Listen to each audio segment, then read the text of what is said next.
ન્યૂઝમાં સ્વાગત છે આપનું સમાચાર વિસ્તારથી અને સૌપ્રથમ વાત કરીએ તો નોટબંધીને લઈને આક્રમક બનેલી કોંગ્રેસે અમદાવાદમાં ભાજપ અધ્યક્ષ અમિત શાહના નિવાસસ્થાન સામે દેખાવ કર્યા છે, જેને લઈને પોલીસે કોંગ્રેસ કાર્યકરોની અટકાયત કરી છે। મોટી સંખ્યામાં પુરુષ ઉપરાંત મહિલા કોંગ્રેસ કાર્યકરો અમિત શાહના ઘરની બહાર પહોંચ્યા હતા તેમજ નોટબંધીને લઈને અમિત શાહના વિરોધમાં સૂત્રોચ્ચાર કર્યા હતા।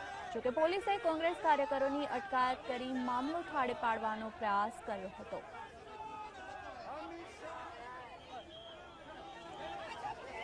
તો દેશમાં જે રીતે નોટબંધી છે, નોટબંધીનો આજે 16મો દિવસ છે। 500 અને 1000ના નોટની બંધ કરી દેવામાં આવી છે, જેને લઈને કોંગ્રેસ સતત વિરોધ કરી રહ્યું છે। સંસદથી લઈને સડક સુધી કોંગ્રેસ વિરોધ કરી રહ્યું છે, જે અંતર્ગત આજે કોંગ્રેસના કાર્યકરોએ અમદાવાદમાં ભાજપના રાષ્ટ્રીય અધ્યક્ષ અમિત શાહના નિવાસ સ્થાને વિરોધ પ્રદર્શન કર્યા હતા તેમજ અમિત શાહના વિરોધમાં સૂત્રોચ્ચાર કર્યા હતા। મોટી સંખ્યામાં કોંગ્રેસના કાર્યકરો અમિત શાહના ઘર બહાર દેખાવો યોજી રહ્યા હતા, જે અંતર્ગત પોલીસે અટકાયત કરી છે અને મામલે થાળો પાડવાનો પ્રયાસ કર્યો છે।